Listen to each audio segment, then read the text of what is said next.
Welcome to Mauli coaching class. English speaking day 3 मध्ये तुमचे स्वागत आहे. आज आपण प्रिपोजिशनवर काही सेंटेन्स पाहणार आहोत. आज आपले लेक्चर आहे preposition means proper use of in, on, at. आता मी एखाद्या व्यक्तीला फोन करून सांगितलं मी बस स्थानकावर आहे, तर ते इंग्लिशमध्ये ट्रान्सलेट कसं करणार? आता इथे 3 प्रिपोजिशन दिलेले आहेत, तर आपल्याला हे कन्फ्यूज करणारे आहे. मी बस स्थानकावर आहे, I am at the bus stop, I am in the bus stop, I am on the bus stop.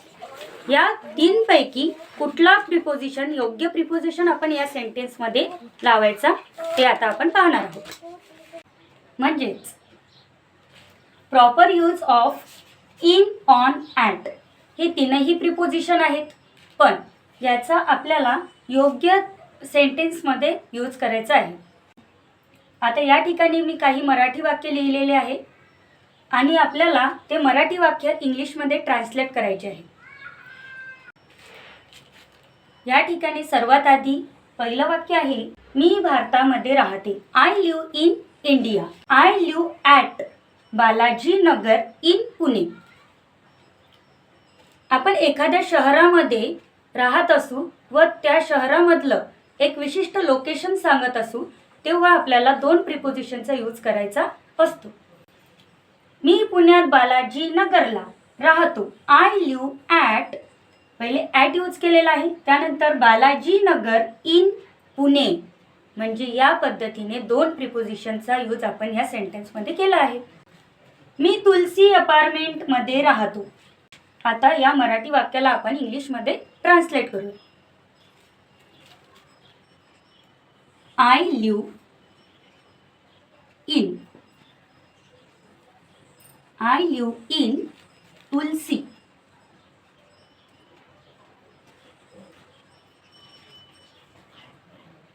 apartment.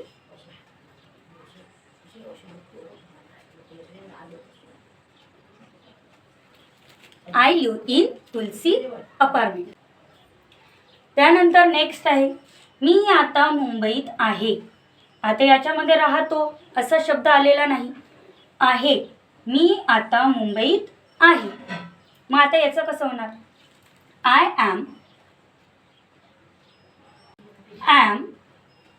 M in Mumbai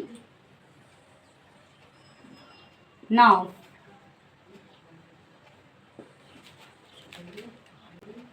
म्हणजे वाक्य कसं आहे? मी आता मुंबईत आहे. I am in Mumbai now. Next मी कठोऱ्याला राहतो. आय लिव्ह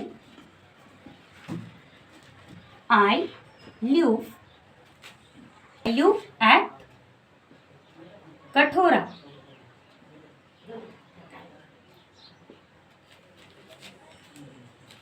मी बसस्थानकावर आहे.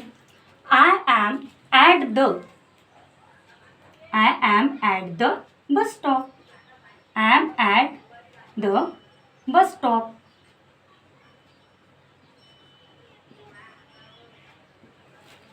मी बसस्थानकावर आहे. I am at the bus stop. मी कामावर आहे. I am at work. I am at work. मी कामावर आहे. I am at work. जेव्हा आपण घरापासून काही दूर अंतरावर जातो तेव्हा ॲट हा प्रिपोजिशन सेंटेन्समध्ये यूज केला जातो. मी कार्यालयात काम करत आहे. याचं कसं येणार? आय एम वर्किंग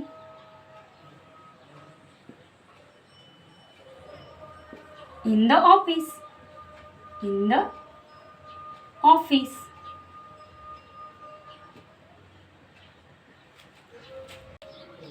मी कार्यालयात काम करत आहे. I am working in the office.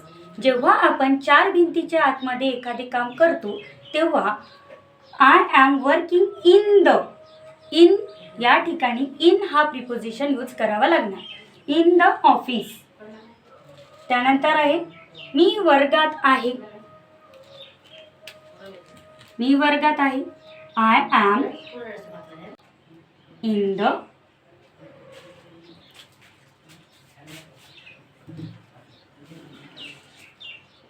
Classroom. मी वर्गात आहे. I am in the classroom. I am in the classroom. त्यानंतर आहे मी इंटरनेटवर आहे. मी इंटरनेटवर आहे. आता या ठिकाणी वरचा उपयोग झाला आहे. वर म्हटलं तर आपल्याला काय लावावं लागणार? ऑन या प्रिपोजिशनचा यूज आपल्याला करावा लागणार आहे. I am on the internet. I am on the internet. मी इंटरनेटवर आहे. I am on the internet. त्यानंतर मी पुस्तक टेबलवर ठेवले. मी पुस्तक टेबलवर ठेवले. आपण पुस्तकच टेबलवर ठेवणार का? अनेक वस्तू आपण टेबलवर, चेअरवर, अनेक ठिकाणी ठेवतो. ज्याप्रमाणे लोकेशन चेंज होईल त्याप्रमाणे आपल्याला प्रिपोजिशन चेंज करायचे आहे. आता या ठिकाणी म्हटलेलं आहे मी पुस्तक टेबलवर ठेवले. आय पुट, हे सेंटेन्स कसं होणार? आय पुट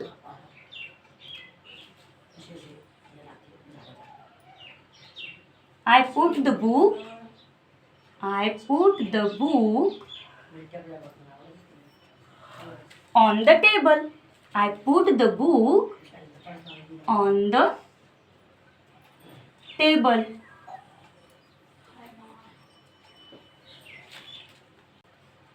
मी पुस्तक टेबलवर ठेवले. I put the book on the table. आता आपण टेबलवर एखादी दुसरी वस्तू ठेवली तर त्या ठिकाणी सेंटेन्स हेच राहणार, फक्त बुकच्या ठिकाणी आपल्याला थिंग्स चेंज करावं लागणार. त्यानंतर आपण दुसरं उदाहरण जर पाहिलं, आता बिछाण्यावर उशी ठेवली आहे. हे वाक्य इंग्लिशमध्ये कसं करणार? I put the pillows on the bed. I put the pillows on the bed. म्हणजे ज्या प्रकारे लोकेशन चेंज होईल त्या प्रकारे आपल्याला वर्ड्स आणि प्रिपोजिशन चेंज करायचं आहे. त्यानंतर आपल्याला सेंटेन्स पाहायचं आहे. मी दारात आहे. आता दारात आहे म्हणजे क्रिया कशी झाली? मी दारातून बाहेर जाऊ शकते किंवा आतमध्ये येऊ शकते. त्यामुळे मी दारात आहे. I am at the door. काय ना? I am at the door. I am at the door. त्यानंतर आहे मी महाविद्यालयात आहे. आय ॲम ॲट द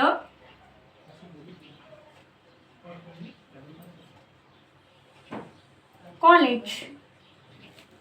मी महाविद्यालयात आहे. I am at the college. त्यानंतर आहे फ्रीजमध्ये आईस्क्रीम आहे. The ice cream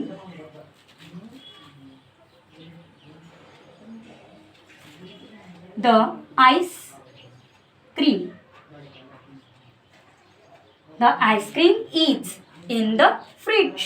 The ice cream is in the fridge. Fridge.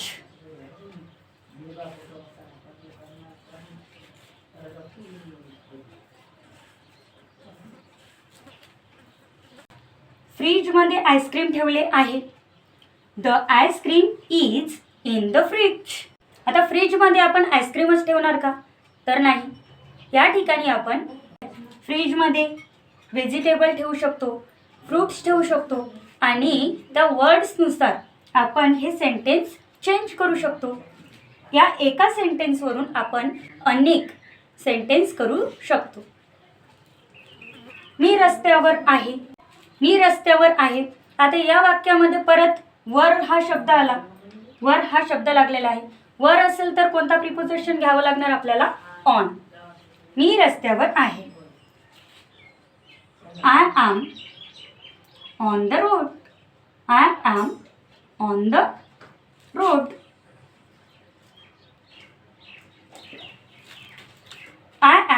On the road.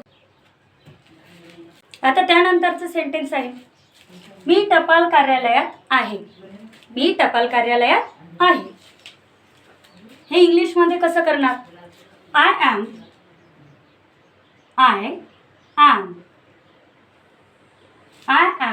At the.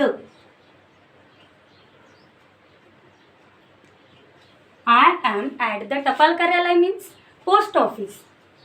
I am at the post office. Post office.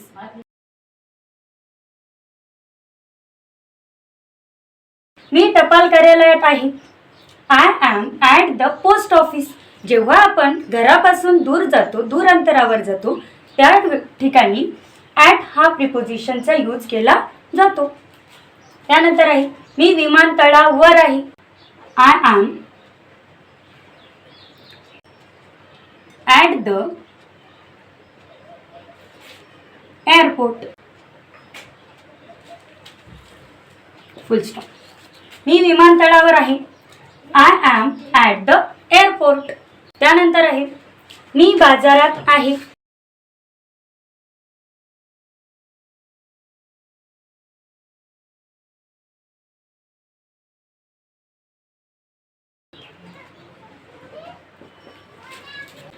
मी बाजारात आहे.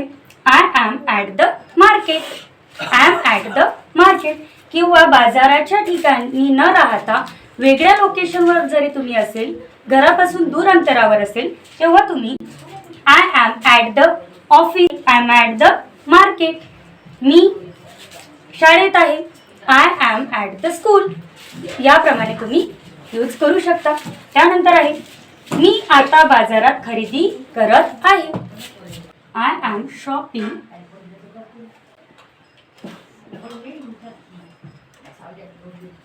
in the market.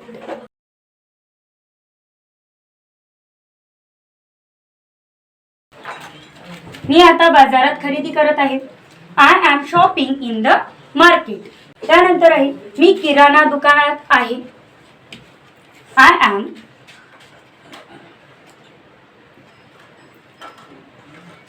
am at the grocery store.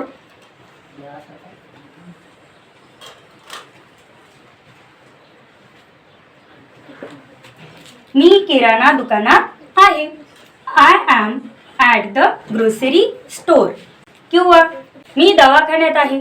I am at the hospital. म्हणजे आपण या एका सेंटेन्सवरून अनेक sentence तयार करू शकतो. त्यानंतर आहे, मी किराणा दुकानात साखर खरेदी करत आहे. मी किराणा दुकानात साखर खरेदी करत आहे. याचं काय येणार? आय ॲम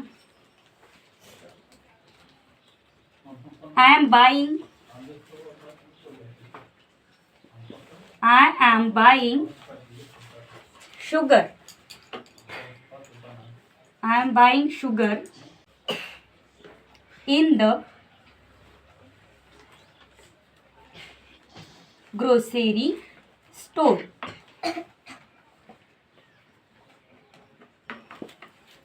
मी किराणा दुकानात साखर खरेदी करत आहे. I am buying sugar in the grocery store. आता याच सेंटेन्सवरून, याच मराठी वाक्यावरून आपल्याला दुसरं मराठी वाक्य तयार करायचं आहे. त्याला इंग्लिशमध्ये ट्रान्सलेट करायचं आहे. आपण काय केलं या ठिकाणी, मी किराणा दुकानात साखर खरेदी करत आहे. त्याचं इंग्लिशमध्ये ट्रान्सलेट कसं होणार? I am buying sugar in the grocery store. आता याच ठिकाणी आपण ग्रोसरी स्टोअरमधून अनेक वस्तू खरेदी करू शकतो. तर दुसरं वाक्य आहे, मी किराणा दुकानात किराणा खरेदी करत आहे. हे सेंटेन्स तुम्हाला कमेंट बॉक्समध्ये कमेंट करून सांगायचं आहे.